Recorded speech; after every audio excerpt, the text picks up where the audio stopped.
Who was Dayton with when he got into the big accident years ago? Was he with Kody or with his dad? He was with dad, my dad. So that big accident that happened was over a Thanksgiving trip that they went and they to St. George. Chris Bloxham, which is somebody who does the family pun that you guys, he makes a couple cameo appearances here and there on the show. But he invited my family up for Thanksgiving, so my family went, and he had a couple four wheelers, and they went out four wheeling. So dad was out with him four wheeling, and the actual person that found Dayton after that accident happened was Hunter. A little more than a year and a half ago, Dayton was with some friends out of town and he got into a four-lane accident. Around 2 years ago, Dayton was out of town visiting some friends and he got into an ATV accident.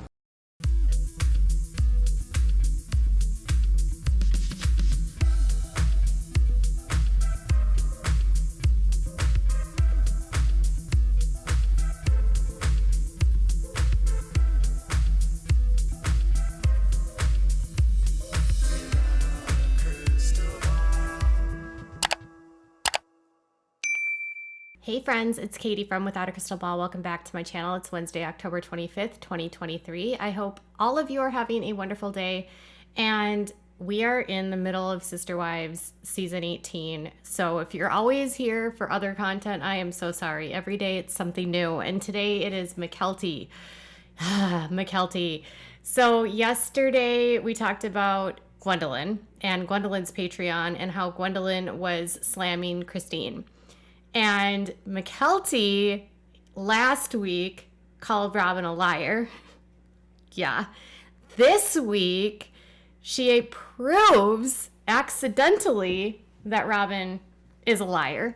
And on top of that, she revealed some details when people in her Patreon were asking her questions about this episode with the twins and details about the artwork that's been found on Kody and Robyn's walls and the spending, their spending.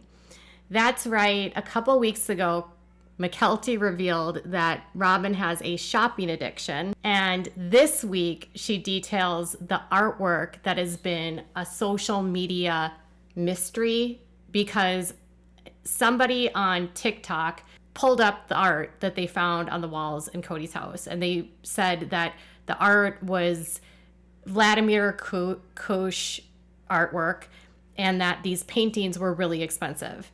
And one of the paintings in particular was like between $6,000 and $12,000.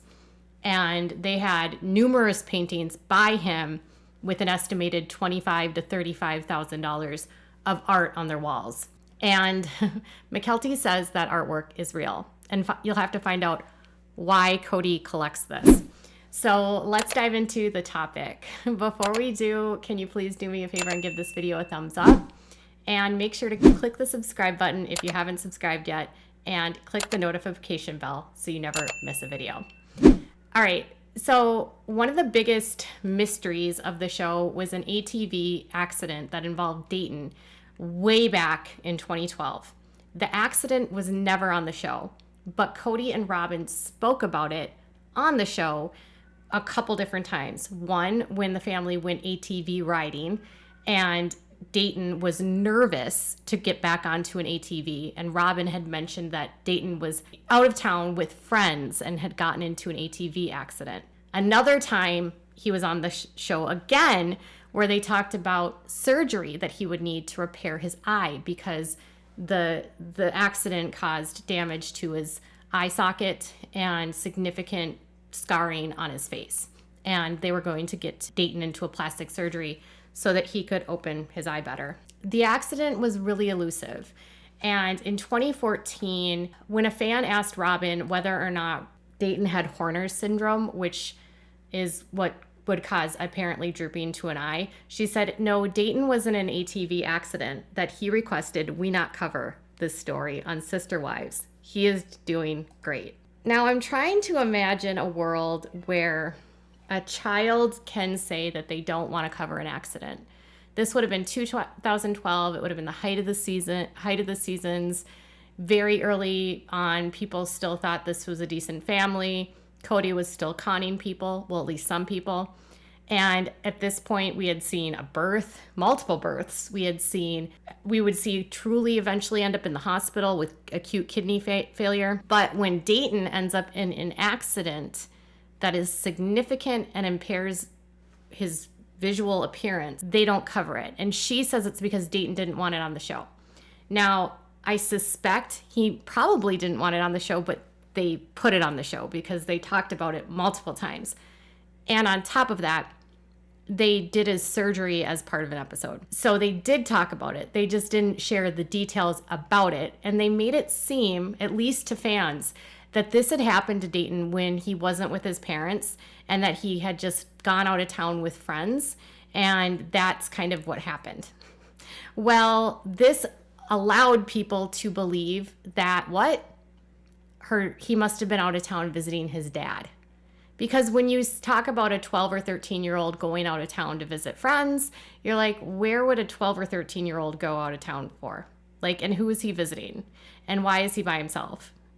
So people automatically assumed the friends she was talking about was his biological father. Now, this accident was significant in her relationship with Kody because this happened in 2012. And she ended up having a lien placed on her house that she bought in Vegas. And that lien was over $30,000 for unpaid hospital bills. And that lien was supposed to be paid by her ex-husband, but her ex-husband was apparently fighting with Kody about the cost of this, on top of the fact that he was with Dayton when this happened. So that was never on the show, though. And ultimately, they agreed to have Kody pay for the hospital bills were caused by him not properly supervising Dayton to give up custody. So Mykelti apparently didn't know that this was the secret, and she didn't really know that this story had been told on the show. So this is what she said. Who was Dayton with when he got into the big accident years ago? Was he with Kody or with his dad? He was with dad, my dad.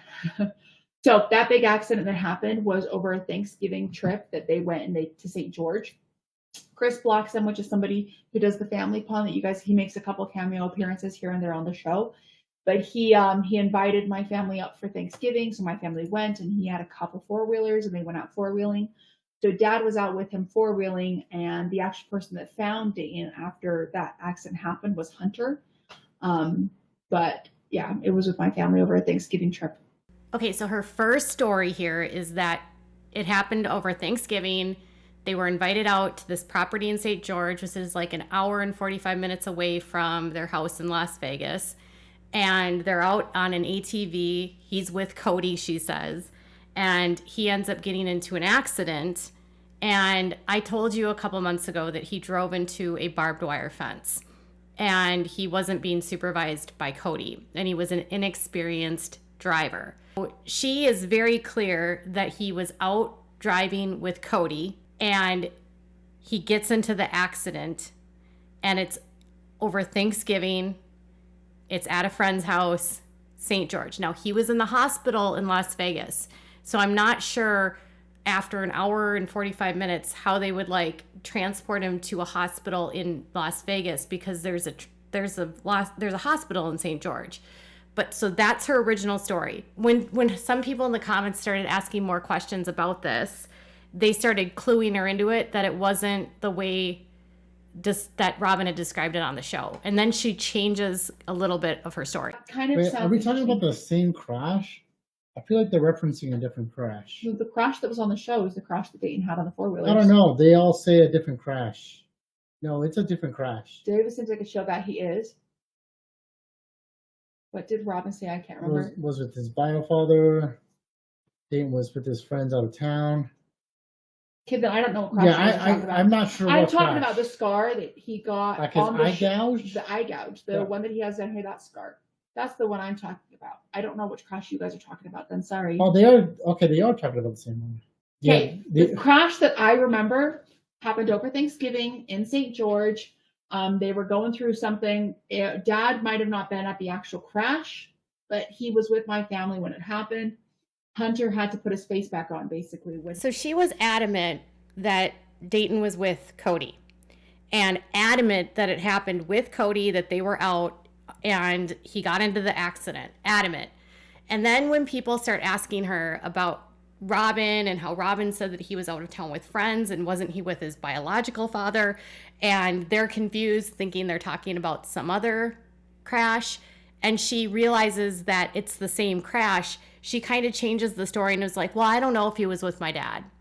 He was out. I'm not sure if my dad was there. And it was actually Hunter that found him and had to put his face back on because he went through a barbed wire fence. I don't know if she didn't realize that that's how they portrayed it on the show, because I feel like they didn't say it on the show because it sounds pretty neglectful of Kody to be on an ATV or going on ATVs with a child with Asperger's.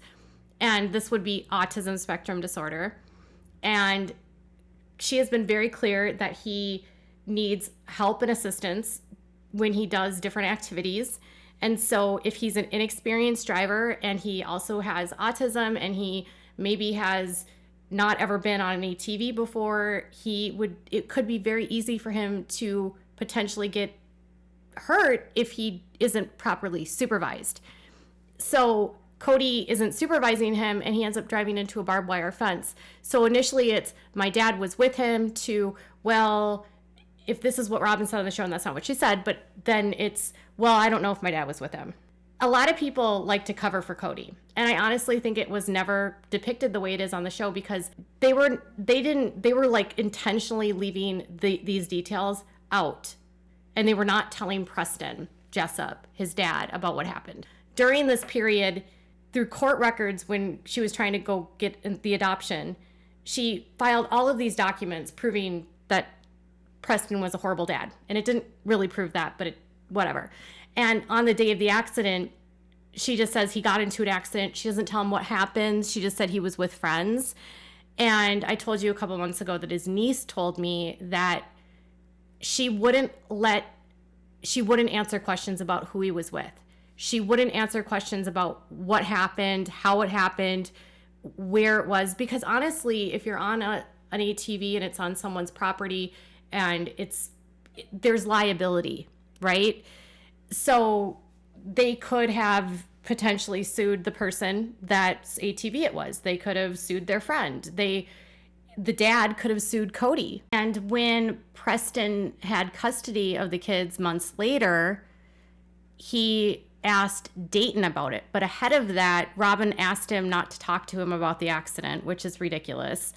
And then when he finally did ask about it, she texted him as soon as she got the kids back and accused Preston of cornering Dayton. She provided this as proof that he was a bad dad to the court. And in the text message she provided, it says, "I cannot believe how upset the kids were when I picked them up. You lying to the kids, dragging them into adult issues and upsetting them is really not emotionally healthy for them.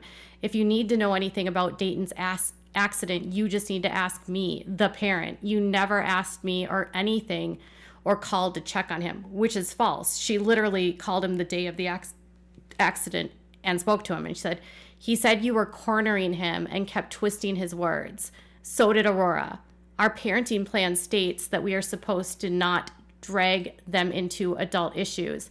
I need you to make this change. If you can't, then I will get the judge to make sure you do. Another thing, the kids are tired of you pressuring them to live with you. It's a moot point anyway. The judge would never justify it." So apparently a dad trying to ask his son about a very serious accident that the child went through is off limits to Robyn. When he tries to ask him, he's then accused by her of cornering him and twisting his words. And I just doubt that this is what happened. I have a feeling that Robyn put this in their kid's head. And then she threatens to take the kids from him if he doesn't stop trying to get information about the accident. But Robyn wasn't giving him information about the accident. According to his niece, Robyn was intentionally misleading him about what happened because she didn't want him to know that Kody was with him. And Preston felt like if Kody was with him, then Kody had liability. And he did. So she threatens him. She like gaslights him to make him feel like he's the problem. And ultimately, she gets this all to get him because of this money due. Well, we'll just let you have access to the kids as long as you give up custody, and then Kody will pay the balance. And this is a man that was left financially destitute by the two of them, by Robyn, after the divorce because of her spending habits. So that was a huge lie on the show, and Mykelti covered for him, but accidentally exposed it. And then the artwork was a huge topic that came up when a TikToker determined that Kody and Robyn had a bunch of Vladimir Kush paintings on their walls. And these paintings ranged from $6,700 to $4,200. And there was 4 of them with a total of close to $20,000 in paintings on the wall. And she verified that these were actually real. How do you feel about Robyn and Kody's spending habits? They have a lot of expensive artwork, jewelry, and house, yet Janelle is stuck with next to nothing in assets, and Kody kept giving her excuses on not having money to pay off Coyote Pass. Sad considering Janelle gave the proceeds of her Las Vegas house to Robyn to buy the house. Whew, Elizabeth. Okay. My dad thinks that artwork is an investment. He thinks that it's an investment for a financial future. So one of the reasons why he has expensive artwork is because he thinks it's basically, instead of putting cash under the mattress, he's buying a piece of art. Janelle, I think, is a lot more responsible with her money. Not that buying artwork and putting your money there isn't responsible. If that's how you want to do it, that's how you can do it. Janelle, overall, of all of my family members, I do think Janelle is the most responsible with her money. So, that being said. So Kody and Robyn have what are called G-clays, which are basically like prints of an original painting that is by an artist. And they are sold by the artist for a limited number of copies. And on his website, these are signed. Fine art can be a good investment. It also can be a risky investment because art is fickle, and what's in today could be out tomorrow. And with mass production of art available, it's not as stable. I don't think that Kody's investing in art because he thinks it's a good investment. I think he just wants to say that he owns a Vladimir Kush. To me, he has so much debt that needs to be paid off that putting money on his walls is just frivolous spending. He hasn't paid. This was, he was buying this artwork before Coyote Pass was paid off. And then he was telling Janelle that he didn't have the money to pay off Coyote Pass, but he just spent $20,000 in artwork. He gave over $9,000 to political campaigns. He has Rolex watches. He drives a Lexus. Miss Robyn is wearing Tiffany's necklaces, and she's wearing Rolexes, and she has expensive jewelry on. She wears a David Yurman ring that's $4,000. So they're just spending money faster than they make it. Kody likes the finer things. And as Janelle had said last season, if they weren't spending money the way that they were spending it, Coyote Pass would have been paid off. But he didn't make it a priority because he didn't care to make it a priority. He would have rather had the Lexus, the David Yurman jewelry, the print artwork on his walls by the artist. He would rather have luxury cars and give his wife jewelry that's expensive. It's all a status symbol to him, especially with his watches and the cars. He just wants to look like he's important. And meanwhile, Janelle, she's saying, is responsible with her money. Well, the bulk of the money is coming from the show. And if Kody and Robyn are spending all of the show money on art and on jewelry and on cars, that doesn't leave a lot of money for the debt that they owe or for wives to get homes. And she didn't buy the RV. She has a loan out for that RV. So she owes money on that RV still. Kody could have done things for her, but he didn't because he wanted to spend money on himself and on Robyn. That's the fact of it. So Kody lied about what happened because of the liability with Dayton. Robyn lied, Mykelti didn't know that, and that's what I have for this video. There's more coming soon, but tell me what your thoughts are about this in the comments below. Bye, guys.